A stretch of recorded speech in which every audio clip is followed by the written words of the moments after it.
इस कविता का जो विषय है, वो जो शब्द है, असल में उस पर कविताएं नहीं लिखी जा सकती। दुनिया की किसी भी कलम में इतनी ताकत नहीं है कि वो मां पे कविताएं लिख सके। मैं तो बहुत छोटा कलमकार हूं, मैं मां पे क्या कविताएं लिखूंगा।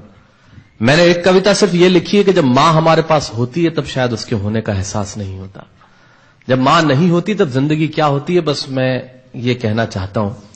तब आप सुने उस कविता को। एक बहुत छोटी सी कहानी उस कविता के शुरू में कहता हूं। एक जंगल में एक संगीतकार मृदंग बजाता था। मृदंग ढोलक की तरह एक वाद्य को कहते हैं। और जब मृदंग बजाता तो एक बकरी का बच्चा वहां रोज आके खड़ा हो जाता। एक दिन सर ये कैमरे जो भी हैं बंद कर दें प्लीज, फॉर गॉड सेक। बकरी का बच्चा वहां खड़ा हो जाता आके, तो मृदंग जो बजाता था संगीतकार, उसने उस मेमने से एक दिन पूछ लिया कि यार तुझे क्या मेरा सुर, मेरी ताल, मेरी लय बहुत अच्छी लगती है जो तू रोज यहां चला आता है।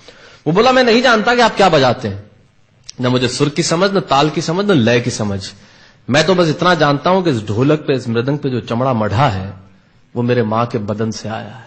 क्या बात है, बहुत अच्छे, वाह। जब उस पे थाप पड़ती है मैं आके खड़ा हो जाता हूं। बहुत अच्छे, वाह। मेरी कविता मां के न रहने पे भीतर से पड़ी हुई थाप की कविता है। तब सुनाना चाहता हूं। इस कविता में अगर आपके आंसू बाहर की दुनिया की यात्रा करना चाहे तो रोकिएगा मत। अगर आपको ठीक लगे, जैसा कहता हूं जब मां नहीं होती तब जिंदगी क्या होती है। एक मुनव्वर राणा साहब का शेर उधार लेता हूं कि किसी के हिस्से में मकान आया, किसी के हिस्से में दुकान आई, मैं सबसे छोटा था, मेरे हिस्से में मां आई। क्या बात है, वाह वाह, बहुत अच्छा। तब कहता हूं कि कल जब उठकर काम पर जा रहा था तो अचानक लगा कि कोई रोक लेगा मुझे। कल जब उठकर काम पर जा रहा था तो अचानक लगा कि कोई रोक लेगा मुझे और कहेगा खड़ा खड़ा दूध मत पी, हजम नहीं होगा। मुझे लगा कोई कहेगा खड़ा खड़ा दूध मत पी, हजम नहीं होगा। 2 घड़ी सांस ले ले, अरे इतनी ठंड और कोट भूल गया, इसे भी अपने पास ले ले। मन में सोचा मां रसोई से बोली होंगी जिसके हाथों में सना आटा होगा। अगली पंक्ति के खालीपन से जुड़े और जुड़े तो मुझे बताएं। मन में सोचा मां रसोई से बोली होंगी जिसके हाथों में सना आटा होगा, और पलट के देखा तो क्या मालूम था कि वहां सिर्फ सन्नाटा होगा। पलट के देखा तो क्या मालूम था कि वहां सिर्फ सन्नाटा होगा। अरे अब हवाएं ही तो बात करती हैं मुझसे। जब कोई नहीं होता तब अंतरिक्ष बात करता है, निर्वात बात करता है, वैक्यूम बात करता है। तब कहता हूं अरे अब हवाएं ही तो बात करती है मुझसे।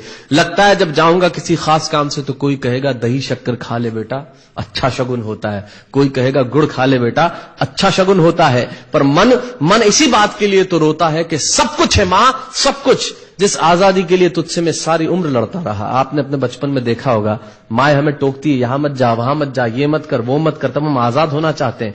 और आजादी की कीमत कितनी बड़ी देनी पड़ती है। अगर कम शब्दों में मैंने ठीक बात कह दी हो तो इसका एहसास मुझे जरूर कराइएगा कि सब कुछ है मां, सब कुछ, जिस आजादी के लिए तुझसे मैं सारी उम्र लड़ता रहा वो सारी आजादी मेरे पास है। फिर भी न जाने क्यों दिल की हर धड़कन उदास है। कहता था ना तुझसे मैं वही करूंगा जो मेरे जी में आएगा, और आज मैं वही सब कुछ करता हूं जो मेरे जी में आता है। बात यह नहीं है कि मैं जो चाहूं कर लूं, मुझे कोई रोकने वाला नहीं है। बात है तो इतनी सी कि सुबह देर से उठूं ना तो कोई टोकने वाला नहीं है। बहुत अच्छे, वाह वाह, बहुत अच्छे, वाह वाह वाह वाह। बात है तो इतनी सी कि सुबह देर से उठूं ना तो कोई टोकने वाला नहीं है।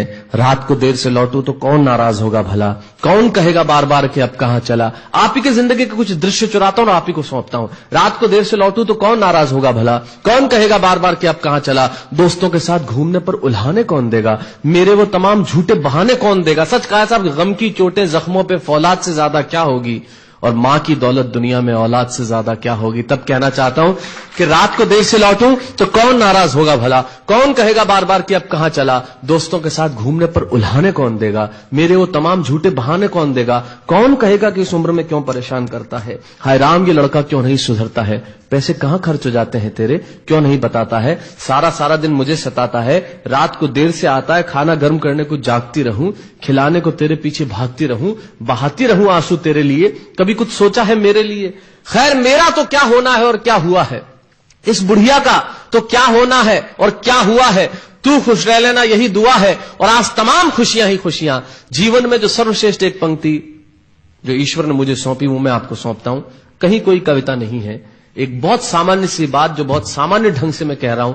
लेकिन गेट सेट गो जो मैंने किताब लिखी, शायद हिंदुस्तान की पिछले 3 सालों में सबसे ज्यादा बिकने वाली किताब वो रही, 14 भाषाओं में उसका अनुवाद हुआ।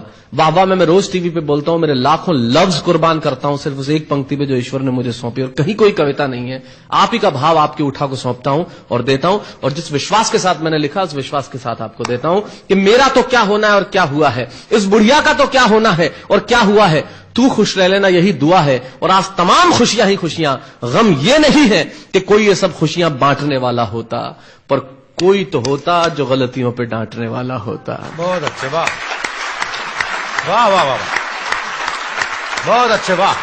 गम ये नहीं है कि कोई ये सब खुशियां बांटने वाला होता, पर कोई तो होता जो गलतियों पे डांटने वाला होता। और अंतिम पंक्तियां देता हूं कि तू होती ना तो हाथ फेरती कभी सर पर या हल्के से बाम लगाती, आवाजें दे देकर सुबह उठाती, दिवाली पे टीका लगाकर रुपए देती और कहती बड़ों के पांव छूना आशीर्वाद मिलेगा, कपड़े मत फाड़ना अगला कपड़ा अगली दिवाली को सिलेगा, बहन को सताता तो तू चांटे मारती, बीमार पड़ता तो रो रो के नजरें उतारती, परीक्षा से आते ही खाना खिलाती, पिता की डांट का डर दिखाती, फिर पिता की डांट से तू ही बचाती, इसे नौकरी मिल जाए ये तरक्की करे दुआओं में हाथ उठाती, और तरक्की के लिए वतन छोड़ देगा ये सुन के दरवाजे के पीछे चुपके चुपके आंसू बहाती।